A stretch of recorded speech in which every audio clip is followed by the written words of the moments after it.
তমালদার মৃতদেহ মালা দেওয়ার সময় সুদীপ্তাদির হাসি দেখে একটা বিশাল হৈ হৈ রব উঠেছে। এই প্রসঙ্গে আমার কিছু না বললেও চলতো, কিন্তু সুদীপ্তা চক্রবর্তী, বিদীপ্তা চক্রবর্তী ইজ পার্সোনাল। এটা নিজের দিদির মতন বিষয়টা হয়ে দাঁড়িয়ে যায়। আসলে আপনারা তমাল রায়চৌধুরীকে চেনেন না, আপনারা সুদীপ্তা চক্রবর্তীর সঙ্গে তমাল রায়চৌধুরীর সম্পর্ক জানেন না। তমালদা আমাদের সবাইকে ডেকে ডেকে বলতো, আয় তোদের একটু অপমান করি।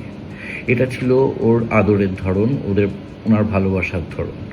তমালদা এমন একজন উদ্দাম মানুষ ছিলেন, এমন হই হই করা মজার মানুষ ছিলেন, তাকে আমরা মজা দিয়েই সেলিব্রেট করতে চেয়েছি, কান্না দিয়ে নয়। আমার সেদিন শুটিং ছিল, তাই আমি অনেক দূরে শুটিং ছিল, তাই টেকনিশিয়ানে পৌঁছতে পারিনি। এখন তো মনে হচ্ছে বেঁচে গেছি, কারণ সুদীপ্তাদির জায়গায় আমি থাকলেও আমিও হই হই করে হাসতে হাসতে তমালদাকে সেলিব্রেট করতাম। এটাই হতো তমালদার প্রতি আমাদের শ্রদ্ধার্ঘ। কিছু জিনিস না আমাদের সত্যি ভিতরের। আপনার কি মনে হয় একজন অভিনেত্রী, জাতীয় পুরস্কার জয়ী, সে অন্তত নিজের শোকটাকে লুকিয়ে নাটক করতে পারতো না? মানে শোকের একটা মিথ্যে অভিনয় করতে পারতো না? দরকার নেই তো। আমরা তো সত্যি তমালদা বলতে পাগল ছিলাম।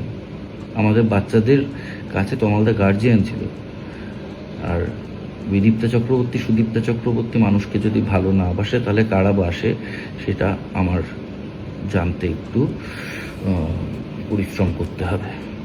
আমি এরকম মানুষ খুব একটা বেশি দেখিনি, কাজেই আমাকে একটু বলতেই হলো। সুদীপ্তাদি যেভাবে সেলিব্রেট করেছে তমালদাকে, ওভাবেই আমাদের প্রজন্ম তমালদাকে মনে রাখবে হাসি মুখে।